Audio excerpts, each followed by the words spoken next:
Welcome friends. आज हम लोग बात करने वाले हैं रिजॉल्विंग पावर ऑफ टेलीस्कोप के बारे में।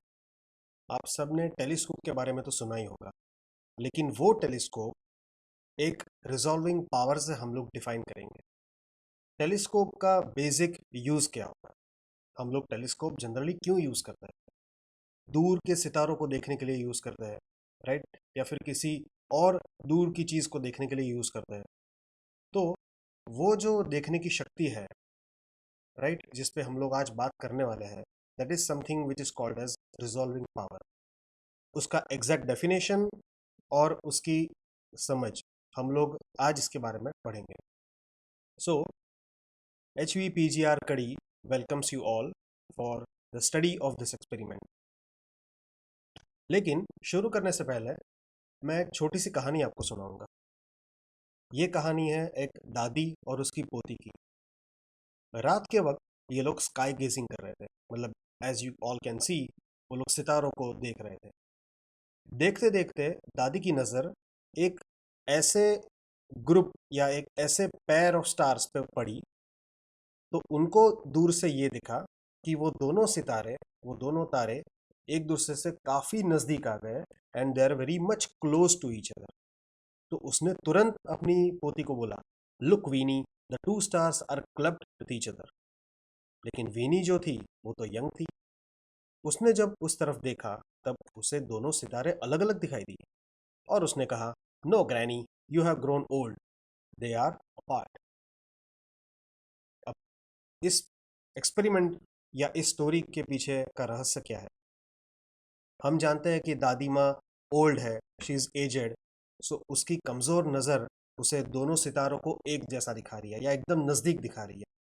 बट वीनी की आंखें बहुत अच्छी है, राइट? उसकी उम्र एकदम कम है। But the correct answer to this question is not the age, but the diminishing power of the eye. That is एक ऐसी शक्ति जो दूर रखी हुई दो चीज़ों का अच्छी तरह से विभेदन कर सकती है, अच्छी तरह से उनको रिजॉल्व कर सकती है। तो उस शक्ति को हम कहेंगे रिजॉल्विंग पावर। आई होप ये एक सिंपल स्टोरी से आपको रिजॉल्विंग पावर का एक बेसिक डेफिनेशन समझ में आ गया। अब चलते हैं हम हमारे यूजी लेवल पे। All these things we will study at a UG level. कैसे? डेफिनेशन कहती है, it is the ability of an optical instrument to separately observe two near by point objects और देयर इमेजेस। राइट? यहाँ पे हम लोग बात करेंगे, सपोज पॉइंट ऑब्जेक्ट्स ना हो, कोई भी दो ऑब्जेक्ट्स हो जिनकी साइज कंपैरेटिवली या रिलेटिवली छोटी हो और वो दोनों एक दूसरे से काफ़ी नज़दीक रखे हुए हो, और अगर कोई इंसान ऐसे सिस्टम को दूर से देखता है तो रिजॉल्विंग पावर बहुत मैटर करता है। क्या वो चीज़ें दोनों हमें अलग अलग दिखती है या कुछ मर्ज से दिखती है? That depends upon the resolving power of the human eye और the optical instrument which you are using. So और एक एग्जांपल से हम लोग इस डेफिनेशन को विस्तार में समझते हैं। एक पेड़ है दूर, वहां पर दो पंछी बैठे हुए हैं जो बहुत ही नज़दीक बैठे हुए हैं, और मेरे पास दो टेलीस्कोप्स है। इन दो टेलीस्कोप्स को मैं नाम दूंगा red telescope and blue telescope. Right now, when a person looks from these two telescopes, जब एक के बाद एक इन दोनों टेलीस्कोप्स में हम लोग ध्यान दे रहे हैं, तब इमेजेस दोनों की कुछ इस तरह से आती है। You can very well observe that जो ब्लू कलर का टेलीस्कोप है उसमें ये दोनों पंछी काफ़ी नज़दीक दिखाई दे रहे हैं, काफ़ी क्लोज टू ईच अदर। मतलब अगर हमें ये ना पता हो कि ये पंछी है तो शायद हम लोग रिकॉग्नाइज भी ना कर पाए। But the story is not same for the red telescope. It is clearly showing you the exact picture. Two different birds हमें आराम से दिख रहे हैं, राइट? सो क्या कहेंगे हम लोग? The resolving power of the red telescope is high. It is having a good resolving power as compared to the blue telescope. Right? ये थी एक डेफिनेशन। लेकिन हम लोग रिजॉल्विंग पावर को कुछ अलग तरीके से भी समझ सकते हैं। It can also be defined as the reciprocal of limit of resolution. मतलब लिमिट ऑफ रिजोल्यूशन का उल्टा, रेसिप्रोकल। और क्या होता है ये limit of resolution? It is the distance between the objects when they are just resolved. Optics में हम लोग देखेंगे कि हमारे पास तीन कंडीशंस आती है according to the Rayleigh criterion. Not resolve, जहां पे आप दोनों को अच्छी तरह से नहीं देख सकते हैं. जस्ट रिजॉल्व, मतलब आप दोनों को अलग अलग देख सकते हैं. और वेल रिजॉल्व, जहां पर दोनों चीजें आपको बहुत अच्छे से दिख सकती है.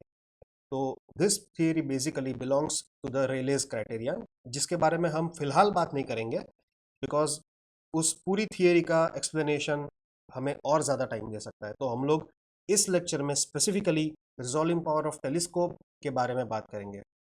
लेकिन इस डेफिनेशन को हम लोग अच्छे से समझते हैं. For that we have two different systems. ये जो दो अलग अलग स्टार्स है आप दिख रहे हो, वो दोनों मुझे अलग अलग दिख रहे हैं, right. Basically what I can say कि both these two systems are resolved.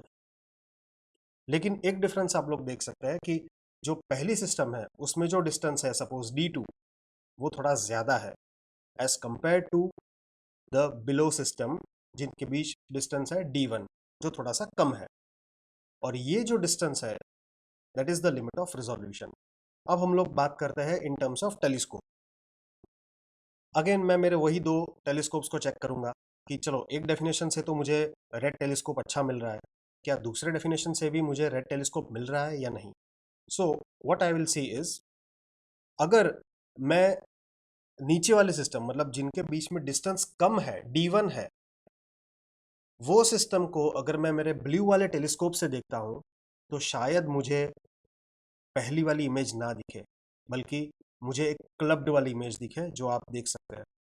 तो इसका मतलब क्या हुआ, जो ब्लू वाला टेलीस्कोप है वो आपको दोनों तारे अलग अलग तभी दिखा सकता है जब ओरिजिनली उन दोनों स्टार्स के बीच में थोड़ा ज़्यादा डिस्टेंस हो.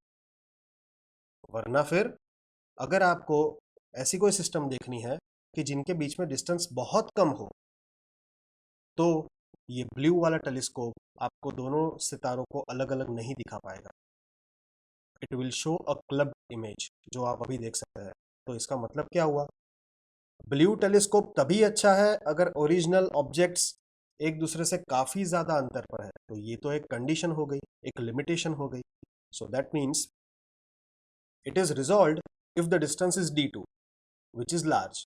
लेकिन रेड टेलीस्कोप में क्या हो रहा है, it is resolved even if the distance is less than D2. मतलब दो नज़दीक रखी हुई ऑब्जेक्ट्स को भी रेड वाला टेलीस्कोप अच्छे से रिजॉल्व कर पा रहा है. इसका मतलब तो सीधा है कि जितना D कम होगा और आपको रिजोल्यूशन परफेक्ट मिल रहा है, तो वैसा इंस्ट्रूमेंट, वैसा टेलीस्कोप ऑब्वियसली अच्छा गिना जाएगा. So here also the red telescope passes the exam and becomes the gooder one, the better one, right?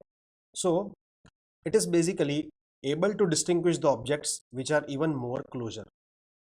So resolving power जो हम लोग बोलते हैं विभेदन शक्ति, उसको इन दो डेफिनेशन से हम लोग समझ सकते हैं, right. Now we will be moving to our experiment that is resolving power of telescope. हम लोग फिजिक्स के लैब में, स्पेसिफिकली यूजी फिजिक्स के लैब में हम लोग किस तरह से ये निकालते हैं और what we need that we will be doing. सबसे पहले लाइट सोर्स हमें इसके लिए चाहिए होता है, वो है सोडियम लैम्प, मोनोक्रोमेटिक लैम्प. आपने सोडियम लैम्प के बारे में मेरे पिछले वीडियोस में भी ज़रूर देखा होगा. सो ये एक मोनोक्रोमेटिक लैम्प है जिसमें सिर्फ एक ही वेवलेंथ होती है, it is monochromatic. Second, wire gauge, इसके बारे में भी हमने एडसर ए डिफ्रैक्शन में, मतलब मेरे पिछले वीडियो में आपने ज़रूर देखा होगा. वायर गॉज क्या होता है, it is a wire mesh. दो अलग अलग तरह के वायर गॉज यहाँ पर दिखाए गए हैं. एक में जो आप देख रहे हो you can see big squares, और दूसरे में जो है that are very minute squares. और उन स्क्वायर्स का आपस के वर्टिकल लाइंस का डिस्टेंस या हॉरिजॉन्टल लाइंस का डिस्टेंस हम लोग कैलकुलेट करते हैं D with the help of a travelling microscope. Next, ये वायर गॉज जब हम हमारे सोर्स के सामने रखते हैं किसी स्टैंड के ऊपर, तो कुछ इस तरह से हम लोग देख पा रहे हैं, right. We have kept the sodium source on, और उसके सामने एक स्टैंड लेकर अच्छे से कोलिनियर अरेंजमेंट में हमने सबसे पहले क्या किया, मैंने मेरे वायर गॉज को उस पर अलाइनमेंट अच्छे से फिक्स किया. नेक्स्ट, अभी हम लोग बात करेंगे कोलिनियर अरेंजमेंट की, जहां पर सोर्स, वायर गॉज और टेलीस्कोप, ये तीनों चीजों को परफेक्टली अलाइंड दिखाया गया है। इस एक्सपेरिमेंट का सबसे इंपॉर्टेंट वही है कि ये सारी की सारी चीजें परफेक्टली अलाइंड और सेम हाइट पर होनी चाहिए। This is the actual lab view, जहां पे आप अच्छे से लेबलिंग देख सकते हैं। नेक्स्ट, जैसे ही आप ये अरेंजमेंट करेंगे और टेलीस्कोप से देखेंगे, तब आपको कुछ इस तरह से दिखाई देगा। जो बीच का वाइट पोर्शन है उस पर ज़्यादा फोकस मत कीजिए, because I have some limitations with the lab setup. वो जो आप वायर गॉज देख रहे हो उसका जो अंदर का पोर्शन है शायद थोड़ा सा घिस गया होगा, तभी ये दिखता है। काफ़ी बार इंटेंसिटी बहुत ज़्यादा होती है, तभी भी ये शायद फोटोग्राफ लेते टाइम हुआ होगा। बट जो आप बेसिकली देख रहे हो कि येलो बैकग्राउंड में आपको एक ग्रिड दिखाई दे रही है, the same thing you will see from the telescope. Okay, next आता है सबसे important point of this experiment is the auxiliary slit. Auxiliary slit का मतलब क्या होता है?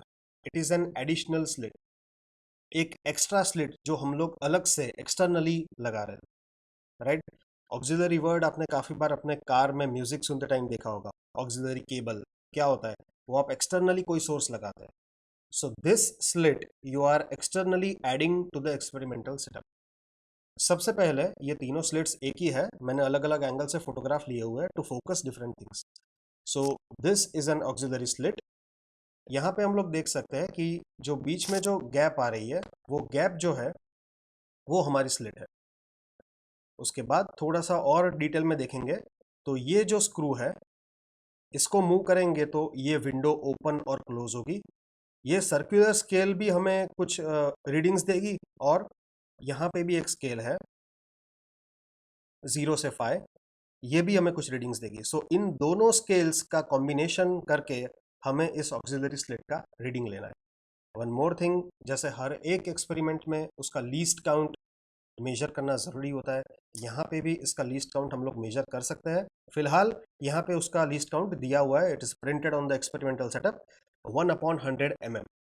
इसको आप सेंटीमीटर्स में भी कन्वर्ट कर सकते हैं and you can get the values, right? So कहने की बात यह है कि ये जो ऑक्सिलरी स्लिट होगी, इसका इस्तेमाल हम लोग करेंगे एक्चुअली रिजॉल्व करने के लिए। अब सवाल उठता है कि ये ऑक्सिलरी स्लिट हम लोग लगाएंगे कहाँ और इसको यूज कैसे करेंगे। So for that you can just see this video. आपने देखा है कि मैंने टेलीस्कोप के फ्रंट साइड में, दैट इज जो साइड वायर गॉज को फेस कर रहा है, वहां पर मैंने इन तीनों स्क्रूज से उसको फिट किया हुआ है। और आप जैसे वीडियो में देख सकते हैं, जैसे जैसे मैं स्क्रू मूव कर रहा हूँ, the slit is slowly opening, you can see it, you can see here. और मैंने स्लिट बंद कर दी। सो इस तरह से मैं मेरी स्लिट या तो ओपन कर सकता हूँ या तो क्लोज कर सकता हूँ। सो this is how the auxiliary slit actually operates. Next, auxiliary slit लगाने के बाद जो हमने बोला कि या तो स्लिट आपको बंद करनी है या तो ओपन करनी है। सो जब यह स्लिट पूरी की पूरी ओपन होगी, but it is fully open, तो इसका मतलब क्या हुआ? जो लाइट रेज वायर गॉज में से पास होके टेलीस्कोप में आ रहे थे, उसके बीच में कोई हिंड्रेंस ही नहीं है, कोई ऑब्स्टेकल ही नहीं है, क्योंकि स्लिट पूरी की पूरी ओपन है। ये ऐसा हो गया कि मैंने घर में विंडो रखी और दोनों विंडोज ओपन कर दी। सो विंडो बनाने का उस फ्रेम का एज सच कोई यूज नहीं हुआ। So when the auxiliary slit is fully open, आपका जो पहला वाला व्यू है वही वैसा ही व्यू आपको टेलीस्कोप में दिखेगा, ऑक्सिलरी स्लिट लगाई है उसके बावजूद। लेकिन जैसे जैसे आप ऑक्सिलरी स्लिट को बंद करना शुरू करेंगे, या तो आपके पास पूरा का पूरा ऑक्सिलरी स्लिट को बंद कर दो and it will be completely dark, right? So पूरा का पूरा अंधेरा हो जाएगा, यूजलेस। बट पूरा का पूरा ओपन और पूरा का पूरा क्लोज्ड, इसके बीच में there will be one point जहां पर एकदम थिन स्लिट आपको मिलेगी। और उस थिन स्लिट पे बेसिकली जो आपकी ग्रिड है, जो आपको स्क्वायर्स बन रहे हैं, उन स्क्वायर्स में थे या तो वर्टिकल लाइंस या तो फिर हॉरिजॉन्टल लाइंस गायब हो जाएगी। गायब हो जाएगी का मतलब you will be actually able to resolve each line separately. जहां पर आप देख सकते हैं कि यहाँ पे हमने दिखा हुआ है कि वर्टिकल लाइंस हमारी गायब हो गई है, और इस इसमें हमारी हॉरिजॉन्टल लाइंस गायब हो गई है। ये दो अलग अलग केसेस क्यों है? It depends upon the two orientations of the auxiliary slit. Auxiliary slit में जैसे आप फिगर में देख रहे हैं कि मैंने लेफ्ट साइड की फिगर के बारे में बात करूं तो यहाँ पे जो विंडो है वो खड़ी है, इट इज वर्टिकली ओपन, और यहाँ पे इट इज हॉरिजेंटली ओपन। सो इन दोनों अरेंजमेंट्स के हिसाब से आपकी इमेज जो रिजॉल्व हुई होगी वो आपको दिखेगी। So once your image is with you, अगर इन दोनों में से कोई भी इमेज आप लेके आ सकते हैं, अगर ये कंडीशन आपको मिलती है, this means that your experiment is successful. You are at a point where you have resolved the images, and once this is with you, अब सवाल आता है रीडिंग्स लेने का। So what we will do, lambda सबसे पहले हमें चाहिए, wavelength of light as such it is sodium, so हमें वेवलेंथ पता है 5893 एंगस्ट्रॉम होता है। सबसे इंपॉर्टेंट चीज जो स्मॉल ए है, this is the basically formula for resolving power, a by lambda is equal to capital D by small d. ये सारी चीजें हम लोग देखेंगे। What is a? A is the actual width of the auxiliary slit। ये जो auxiliary slit आपने देखी हुई है, ये जो ब्लैक पोर्शन आप देख रहे हो, that basically denotes the width of the open window। कि विंडो हमने कब तक खुली रखी है, कितनी खुली रखी है, कि हमें या तो सिर्फ वर्टिकल लाइंस मिले हैं या तो सिर्फ हॉरिजॉन्टल लाइंस मिले हैं, तो उस पर्टिकुलर पॉइंट की हमें रीडिंग लेनी है। That is the just resolved image, और उस विड्थ को हम मानेंगे स्मॉल ए, राइट। उसका कैलकुलेशन एकदम ही सिंपल है। जैसे आप लोगों ने सर्कुलर स्केल और लीनियर स्केल का कॉम्बिनेशन से हमने, जैसे वर्नियर कैलिपर्स बोलो या माइक्रोमीटर स्क्रू गॉज बोलो, उस तरह से जैसे हम लोग लीस्ट काउंट को ध्यान में रखते हुए मेन स्केल के साथ उसको ऐड करते हुए कौन सा डिवीजन मैच हो रहा है उसको देखते हुए जैसे हम लोग रीडिंग्स लेते हैं, उसी टाइप का रीडिंग्स हम लोग यहाँ पे ले रहे हैं विथ स्मॉल ए। सो हमारे पास लैम्बडा ऑलरेडी है, स्मॉल ए भी हमें मिल गया। अब आता है स्मॉल डी। स्मॉल डी हमने पहले ही कहा था, वायर गॉज के बीच के जो लाइंस है उनका डिस्टेंस है, दैट ऑल्सो वी हैव। और फिर आता है capital D. Capital D is the distance between the auxiliary slit जो अपने टेलीस्कोप के आगे लगाई हुई है कुछ इस तरह से, और द वायर गॉज। सो इन दोनों का जो डिस्टेंस होगा that is your capital D. And ये जो रिलेशन आप देख रहे हो, इसमें से रिजॉल्विंग पावर LHS में भी है और RHS में भी है। इसका मतलब ये दोनों आपके सेम आने चाहिए। What I mean to say is, if you calculate somehow small a and you have lambda with you, तो उसका ratio that is a by lambda should be equal to capital D by small d। अगर ये दोनों चीजें आपस में match हो रही है, वैल्यूज ऑलमोस्ट इक्वल आ रही है, so it means कि your experimental setup and the way you perform the experiment वो एकदम करेक्ट है, राइट। दूसरी चीज, यहाँ पर रिजॉल्विंग पावर की हम लोग अगर बात करें तो it is a unitless quantity. क्यों? क्योंकि जैसे हम लोग इस फॉर्मूला में देख रहे हैं, small A it is again a width, तो लेंथ का dimension, lambda wavelength it is again angstrom और सेंटीमीटर और मीटर्स, सो वापिस एक लेंथ का डायमेंशन, ऊपर नीचे लेंथ का डायमेंशन कैंसिल हो गया, unitless. Same way capital D, distance between the wire gauge and the auxiliary slit, small d, distance between the two lines, length by length, again the unit cancels out. So the resolving power, shakti, vibhedan shakti of a telescope is having no units, it is a unitless quantity, right?